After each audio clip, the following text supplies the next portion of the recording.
ఎన్నికల వేళ వలస ఓటర్లపై ప్రధాన రాజకీయ పార్టీల కన్నుపడింది. పోలింగ్కు అతి తక్కువ గడువు ఉండడంతో గెలుపోటములపై ఎవరి అంచనాలు వారు వేస్తున్నారు. ముఖ్యంగా ఈ ఎన్నికల్లో ఉత్తరాంధ్రలో మహిళా ఓటర్లు కీలకం కావడమే కాకుండా వలస ఓటర్లకు కూడా అంతే ప్రాధాన్యం దక్కుతోంది. దీంతో వివిధ పార్టీల అభ్యర్థులు వారిపై ప్రత్యేక దృష్టి సారిస్తున్నారు. ప్రతి ఓటును కీలకంగా భావించి వలస ఓటర్లను పోలింగ్కు తీసుకువచ్చేలా ప్రయత్నిస్తున్నారు. గ్రామాల వారీగా వలస ఓటర్ల వివరాలను సేకరిస్తున్నారు. సామాజిక వర్గాల వారీగా వారందరినీ గ్రామాలకు రప్పించే ప్రయత్నాలు చేస్తున్నారు. పక్క జిల్లాలో ఉంటే వెళ్లి కలిసి రావడం, దూర ప్రాంతాల్లో ఉంటే ఫోన్లు చేసి మాట్లాడడం వంటివి చేస్తున్నారు. వారి రాకపోకలకు ఏర్పాట్లు చేస్తున్నారు.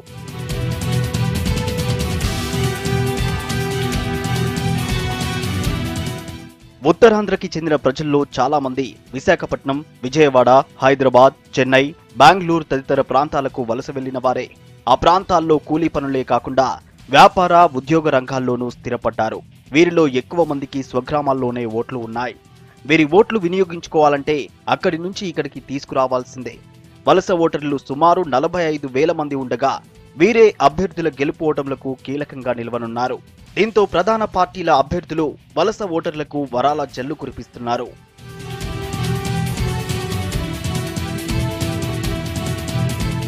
దూర ప్రాంతాల్లో ఉండే ఓటర్లకు ముందుగానే విమాన, రైలు ప్రయాణ టికెట్లు బుక్ చేసి రప్పించే ప్రయత్నంలో ఉన్నారు. ఇక బస్సు తదితర వాహనాలకు అనువుగా ఉండే ప్రాంతాల నుండి వలస ఓటర్లకు ముందుగా టికెట్లు అందించడమే కాకుండా రాకపోకల నిమిత్తం ఖర్చుల కోసం వలస ఓటర్ల ఖాతాల్లో నగదు కూడా జమ చేస్తున్నారు. ఒక్కో వలస ఓటరుకు ప్రయాణపు దూరాన్ని బట్టి 1000 నుంచి 10,000 వరకు అందిస్తున్నారు. ఇదిలా ఉండగా కీలకంగా ఉండే కొన్ని నియోజకవర్గాల్లో దగ్గర ప్రాంతాల్లో ఉండే వలస ఓటర్ల కోసం కార్లు వంటి ప్రత్యేక వాహనాలను కూడా పంపించే ప్రయత్నంలో రాజకీయ పార్టీల నాయకులున్నారు. ఉమ్మడి కుటుంబాలు ఉండే వలస ఓటర్లకు బంగారం, వెండి వంటి ఆభరణాలతో పాటు దుస్తులు, పలు వస్తువులు కూడా అందించే ప్రయత్నంలో ఉన్నారు.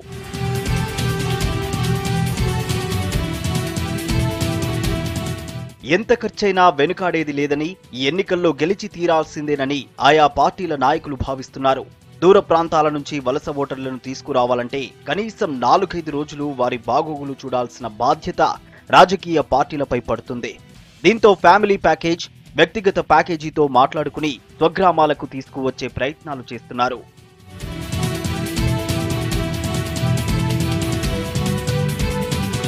చాలా నియోజకవర్గాల్లో తీర ప్రాంత గ్రామాలున్నాయి. దీంతో ఎన్నికల్లో మత్స్యకార ఓట్లు కూడా కీలకంగా మారాయి. అయితే ఆయా గ్రామాల్లో సుమారు 50% మంది వలస బాట పడ్డారు. దీంతో బరిలో నిలిచిన అభ్యర్థులు వారిపై దృష్టి సారించారు. ఆయా ప్రాంతాల్లో విస్తృతంగా ప్రచారం నిర్వహించి మత్స్యకారులను ప్రసన్నం చేసేందుకు తీవ్రంగా శ్రమిస్తున్నారు. వాస్తవంగా మత్స్యకార గ్రామాల్లో పోలింగ్ శాతం 75 నుంచి 80% వరకు ఉంటుంది. అయితే గుజరాత్ వంటి ప్రాంతాలకు వలస వెళ్లిన మత్స్యకారులు పోలింగ్కు రాలేని పరిస్థితి నెలకొంది. దీంతో ఓటింగ్ తక్కువగానే ఉంటోంది. అయితే మత్స్యకార గ్రామాల్లో పోలింగ్ శాతం పెంచే దిశగా అభ్యర్థులు, అధికారులు వారిని చైతన్యపరుస్తున్నారు. ఎక్కువగా విశాఖకు వలస వెళ్లిన మత్స్యకారులపై దృష్టి సారిస్తున్నారు. వారిని ఎలాగైనా పోలింగ్కు రప్పించేలా ఏర్పాట్లు చేస్తున్నారు.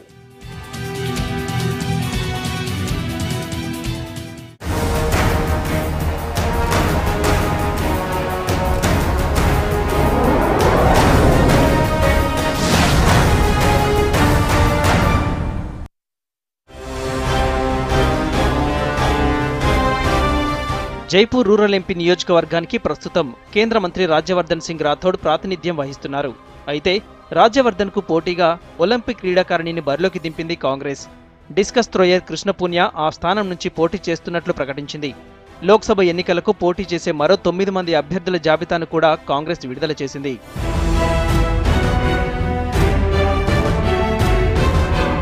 2004, 2008, 2012లో జరిగిన ఒలింపిక్ పోటీల్లో కృష్ణ పునియా పాల్గొన్నారు.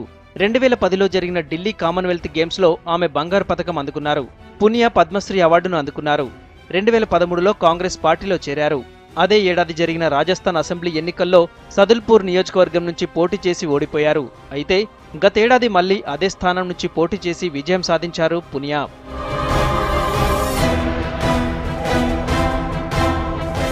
ఈ నియోజకవర్గంలో కోట్పుట్లి, విరాట్ నగర్, షాహ్పురా, ఫులేరా, జోట్వారా, అంబర్, జంవరాంగర్, బాన్సూర్ అనే 8 నియోజకవర్గాలున్నాయి. ప్రస్తుతం ఇక్కడ కాంగ్రెస్, బీజేపీల మధ్య ప్రధాన పోటీ ఉంది. గతంలో జరిగిన ఎన్నికల్లోనూ కాంగ్రెస్, బీజేపీల మధ్య గట్టి పోటీ ఉండేది. 2009లో జరిగిన ఎన్నికల్లో బీజేపీపై కాంగ్రెస్ అభ్యర్థి లాల్చంద్ కటారియా విజయం సాధించారు. ఆ తర్వాత 2014లో జరిగిన ఎన్నికల్లో కాంగ్రెస్ అభ్యర్థిపై రాజ్యవర్ధన్ సింగ్ రాథోడ్ భారీ మెజార్టీతో విజయం సాధించారు.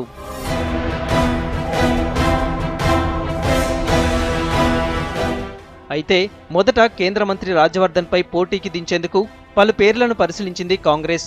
ప్రస్తుతం రాజ్యవర్ధన్ క్రీడా శాఖ మంత్రిగా ఉండటంతో క్రీడలకు సంబంధించిన వారినే పోటీలో ఉంచాలని భావించింది. దీంతో కాంగ్రెస్ పునియా పేరును ఖరారు చేసింది. రాజ్యవర్ధన్ ఒలింపిక్ క్రీడాకారుడు, షూటింగ్లో 25 అంతర్జాతీయ మెడల్స్ అందుకున్న వ్యక్తి. దీంతో పునియా, రాజ్యవర్ధన్ల మధ్య గట్టి పోటీ ఉండేటట్టు కనిపిస్తోంది.